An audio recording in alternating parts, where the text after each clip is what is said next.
അസ്സലാമു അലൈക്കും വറഹ്മത്തുള്ളാഹി വബറകാത്തു. പ്രിയമുള്ള സഹോദരങ്ങളെ, ഈ ഗ്ലാസ് വെള്ളം ഇതൊരു ചെറിയ കുട്ടിയാണ് എന്ന് നിങ്ങൾ സങ്കല്പിക്കുക. ആ കുട്ടിയുടെ മനസ്സിലുള്ള, ആ കുട്ടിയുടെ ജീവിതത്തിലുള്ള ആ പ്രവർത്തനങ്ങളെ ചേഞ്ച് വരുന്ന രൂപമാണ് നിങ്ങൾ കാണുന്നത്.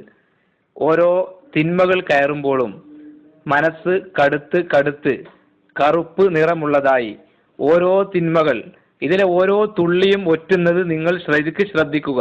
അത് ഓരോ തിന്മകളാണ്.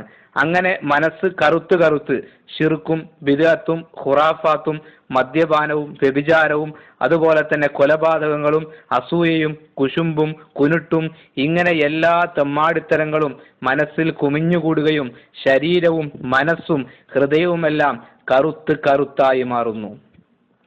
ഇനി നിങ്ങൾ അതിൽ നിന്ന് രക്ഷപ്പെടാനുള്ള മാർഗം നിങ്ങൾ നോക്കൂ.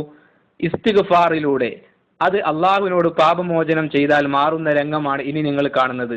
ഈ ഗ്ലാസ്സിലുള്ള വെള്ളം മാറുന്നത് പോലെ നിങ്ങൾക്ക് ഓരോ തുള്ളിയും ഇസ്തിഗ്ഫാറിലൂടെ, തൗബയിലൂടെ, നമസ്കാരത്തിലൂടെ, ഖേദിച്ചു മടങ്ങുന്നതിലൂടെ, അള്ളാഹുവിലേക്ക് കൂടുതൽ കൂടുതൽ അടുക്കുന്നതിലൂടെ മനസ്സ് തെളിഞ്ഞു വരുന്നു. നിങ്ങൾ നോക്കൂ, ആ ഗ്ലാസ്സിലുള്ള വെള്ളം തെളിഞ്ഞു വരുന്നത് പോലെ മനസ്സിനെ ക്ലിയർ ആക്കാൻ നമുക്ക് സാധിക്കുന്നു.